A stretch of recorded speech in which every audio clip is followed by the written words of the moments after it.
This is Sadie Fox, a first-year student at the University of Leeds. Like any other student, she was walking home from uni after a day of lectures.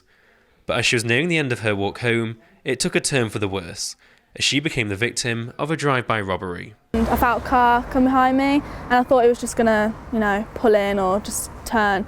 And he came up really close to me. Next thing I knew, I felt a pull on my bag. And I turned to him and I saw this guy, and it's kind of like a backwards and throwing of the bag. It was like about 5 seconds while I was trying to get the bag back and I was screaming or whatever. And the next thing I knew, he put his foot down and was going in the middle of the road. Sadie's arm became caught in her bag strap and was then dragged along the road by the car. It was at these crossroads she realised she was in the path of a parked car. I was thinking if he didn't stop, I was going to slam straight into it. I don't know what I thought I was going to be paralysed. I honestly didn't know what to think. I thought I was just going to slam straight into it. And then obviously at the very last minute, I was screaming at him to stop and whatever. And at the very last minute, he swerved, and that's when he stopped and my hand became free. I think the most blurry part is when he first pulled the bag, because I do remember being dragged down the street quite vividly. Luckily, Sadie had managed to avoid serious injury. However, the police are still searching for the driver of the car. Now, what they have confirmed is that the vehicle involved in the attack was a black Renault Clio, stolen from Beeston earlier that day.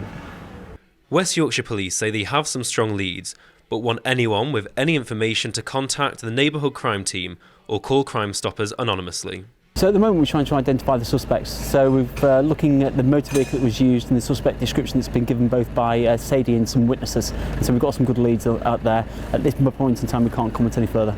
As I said, it's a one-off incident, so I don't want people changing their habits of a lifetime just because of a couple of idiots in a car who've gone out, and Sadie's been unfortunate enough to meet on that night.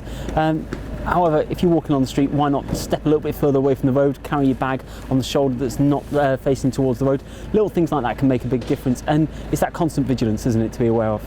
Sadie says she's been overwhelmed by the support offered to her since the attack.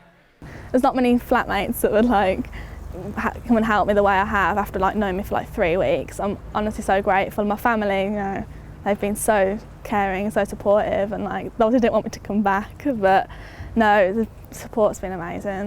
Despite the horror of the attack, Sadie remains positive and wants to continue to enjoy the next 3 years of her university life in Leeds. Tom Dambach, The Essential.